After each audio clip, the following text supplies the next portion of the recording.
साथियों, जहां तक ट्रैकिंग का प्रश्न है, प्रशासनिक स्तर पर हर इन्फेक्शन, हर कॉन्टैक्ट को ट्रैक करना, ट्रेस करना और कंटेन करना, इनमें बहुत तेजी की जरूरत है। 72 आवर्स में कम से कम 30 कॉन्टैक्ट ट्रेसिंग से हमारा टारगेट कम नहीं होना चाहिए। एक व्यक्ति का खबर आया तो उसके 30 लोगों जो भी मिले हैं उसको हमने करना ही पड़ेगा। कंटेनमेंट जोन की भी सीमाएं स्पष्ट होनी चाहिए, वेग नहीं होना चाहिए। पूरे के मोहल्ले, इलाके के इलाके, ऐसा मत करो। अगर 2 फ्लैट हैं, एक इमारत में 6 मंजिला है, तो फिर उतनों को ही करो। बगल का टावर है, उसको बाद में देखो। अदरवाइज क्या होगा कि हम सब के सब सरल मार्ग यही है कि मेहनत कम पड़ती है, ये कर दो।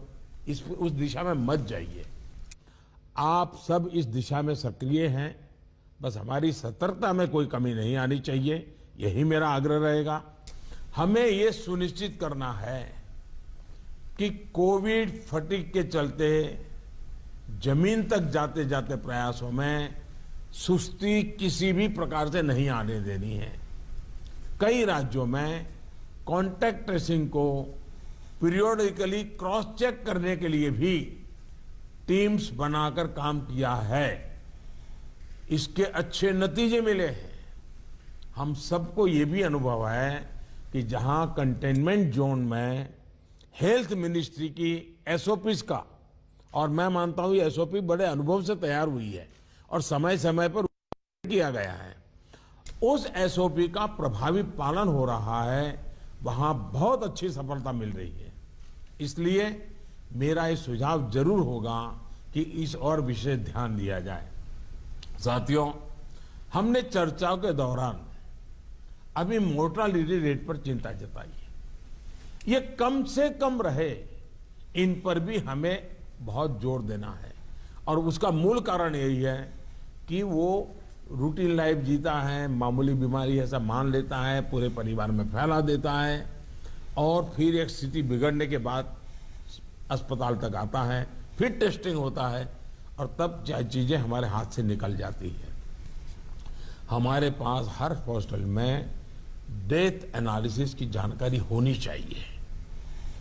किस स्टेज में बीमारी का पता चला, कब एडमिशन हुआ, मरीज को कौन कौन सी बीमारियां थी, मृत्यु के पीछे अन्य क्या फैक्टर्स रहे, ये डाटा जितना कॉम्प्रिहेंसिव होगा, हमें उतने ही जीवन बचाने में बहुत आसानी होगी। साथियों, मैं आपकी भी जानकारी में है कि एम्स दिल्ली हर मंगलवार और शुक्रवार को इस विषय पर वेबिनार आयोजित करते हैं और देश भर के डॉक्टर्स उनसे जुड़ते हैं। ये लगातार होते रहना चाहिए। सभी राज्यों के अस्पताल इनसे जुड़ते रहें। जो नेशनल क्लिनिकल मैनेजमेंट प्रोटोकॉल चल रहा है, उनकी जानकारी सबको रहे, ये भी जरूरी है। और ये लगातार कम्युनिकेशन की व्यवस्था है। जो मेडिकल फैकल्टी के लोग हैं, उनको उन्हीं की भाषा में उन्हीं को लोग समझाएं, इसका प्रबंध है, इसका लाभ लेना चाहिए। इसी तरह एम्बुलेंसेस, वेंटिलेटर्स और ऑक्सीजन अवेलेबिलिटी की भी लगातार समीक्षा आवश्यक है। अभी तक जब पिछली बार हम पीक में थे, आज भी देश में उतना ऑक्सीजन का उपयोग नहीं हो रहा और इसलिए एक बार एनालिसिस कर ले हम चीजों का, रिपोर्ट को जरा वेरीफाई कर ले हम। साथियों, एक दिन में हम 40 लाख वैक्सीनेशन के आंकड़े को भी पार कर चुके हैं। वैक्सीनेशन पर कई महत्वपूर्ण बिंदु इस चर्चा में हमारे सामने आए हैं कि वैक्सीनेशन में भी आपके अधिकारियों को लगाइए।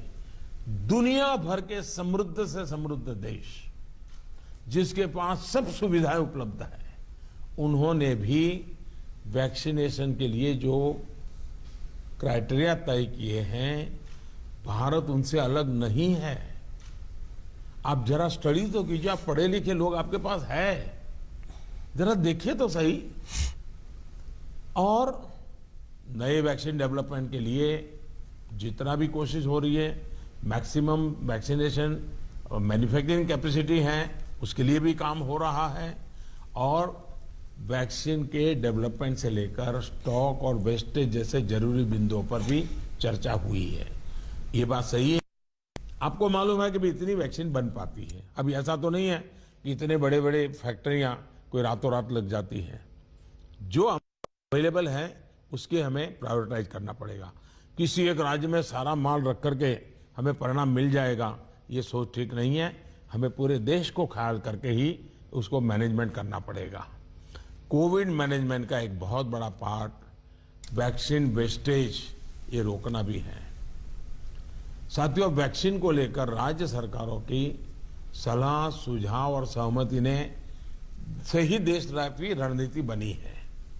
मेरा आप सभी से आग्रह होगा कि हाई फोकस्ड डिस्ट्रिक्शन जो है उनमें 45 साल के ऊपर 100% वैक्सीन के लिए लगातार प्रयास कीजिए। एक बार एक तो अचीव करके देखिए।